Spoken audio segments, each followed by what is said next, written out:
Hey guys, just thought I'd do a little Belgian beer review for you. I haven't done any beer reviews in a while, so I decided to go up to my beer store. I got a couple different Belgian beers. This one is called the Bier Du Bucanier.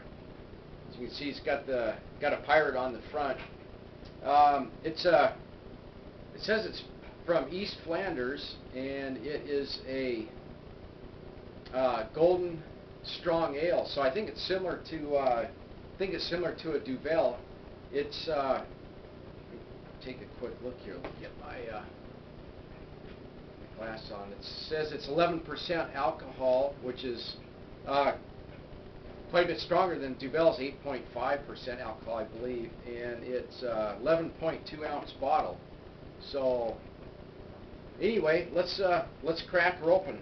These Belgians are some of my favorites, so let's pop the top on this. Oh, baby, that sounded good. That sounded good.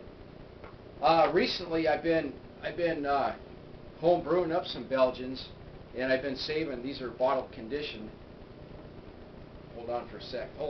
Hold that thought right there. Hold on. I want to check something. Check something real quick here. Pretty sure this is bottle conditioned. Yeah, it is. So what I did in the last couple Duvels, I saved the yeast and then put it into my home brew. See if it'll add a little bit more flavor profile, a little bit more complexity to it. So anyway, let's give this Belgian a pour. These things really fire up with the nice big head on them. So see how that baby's looking. That thing's looking really nice, really sweet. Yeah, these things are. It looks just like a Duvel. It's got a nice foamy white, snow white head on it. Just golden, beautiful golden color. Lots of carbonation, just streaming up, sparkling up. Really looks good. It's got pretty similar to the Duvel. It's got a real kind of fruity, fresh fruity, yeasty, kind of a fresh bread smell.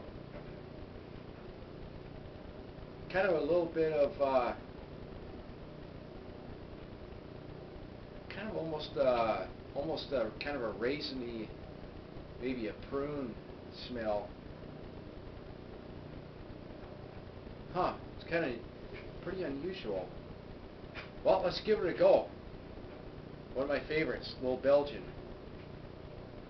Bier Du Bucanier, little pirate beer. Let's give her a go.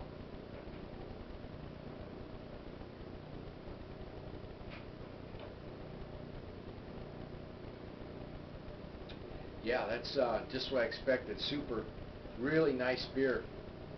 Good mouthfeel, good flavor. It's got that, it doesn't, for 11% alcohol, it doesn't taste any stronger than Duvel, actually.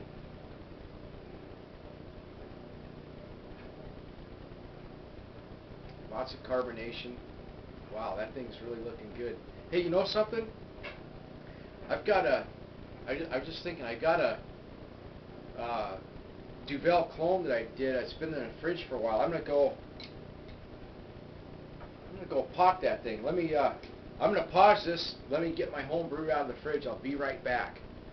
Hold on, fellas.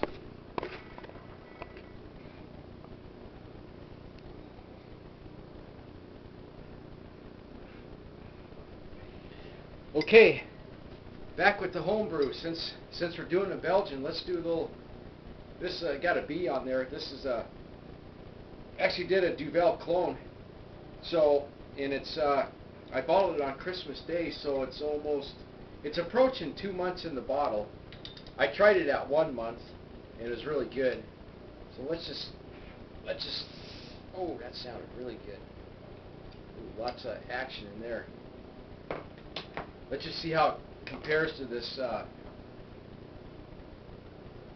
other Belgian beer, this other Golden Strong. check it out. Yeah, I think I'm going to make more Belgian beers during the winter time. A little aggressive. Should have given it a little bit more aggressive pour. Well, that looks pretty good. It's let's see. It's kind of similar. Might be just a hair. It might be a hair darker than the real Belgian. Let's give her a.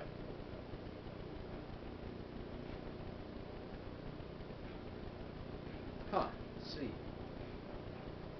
Kind of got a little bit of a fruity. It's got a little bit of a fruity nose on it. Not much of a hop. I didn't really overly hop this beer. Let's give her a go. See how she goes. Carbonation looks pretty good.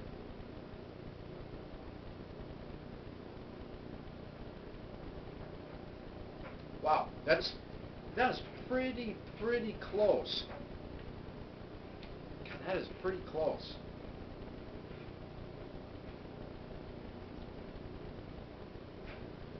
You know, it's got a very similar.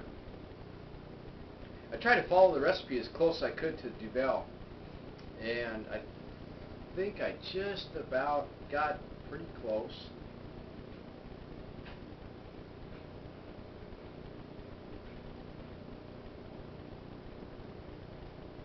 There's something that's making it a little bit sweeter, but it's. I mean, it's.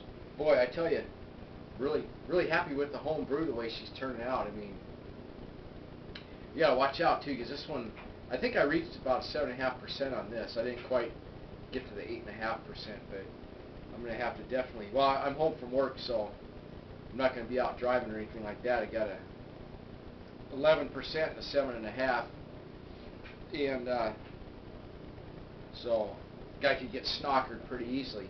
But anyway, I think I've got one more. Let's see. I've got a.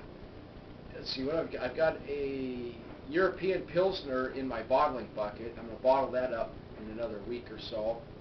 And then I've got a Belgian Blonde Ale that's I'm going to transfer that over into the bottling bucket. But it's going to get a little addition of that yeast. I'm going to save that, and then I'm going to save this yeast and get some Belgian yeast into that Belgian Blonde Ale and really get her going. So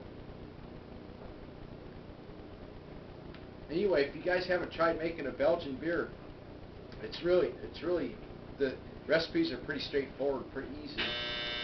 And oh, here goes the old dryer. And but anyway, give it a shot, man. I think you guys will like these beers. These are going to be really great beers for the summertime, for spring and summer. And if you're kind of in a cool climate in the wintertime, it's pretty easy to brew them out, because you know, brew them out in the cooler weather. So anyway, hey, here's looking at you guys. Cheers to the Belgian beers. Super good beer. Try this one out if you guys get a chance. It's the Bier Du Bucanier, little Belgian beer from East Flanders. So give it a shot, guys. Give it a shot. Let me take out the little classical music. Okay, enjoy your home brew, guys. Cheers. See you on the next review.